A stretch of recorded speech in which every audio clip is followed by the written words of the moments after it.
కలిగిన మంద కాపరులు వెలుగును చూడగా దేవుని దూత ప్రత్యక్షతతో కలిగెను దైవ దర్శనం.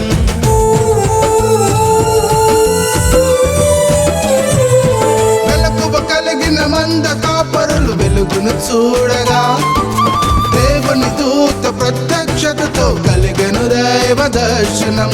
ప్రార్థన యందు మెలకువతో పోరాడు వారికి కలుగును దైవ దర్శనం, పరిశుద్ధుని దర్శనం. ప్రార్థన యందు మెలకువతో పోరాడు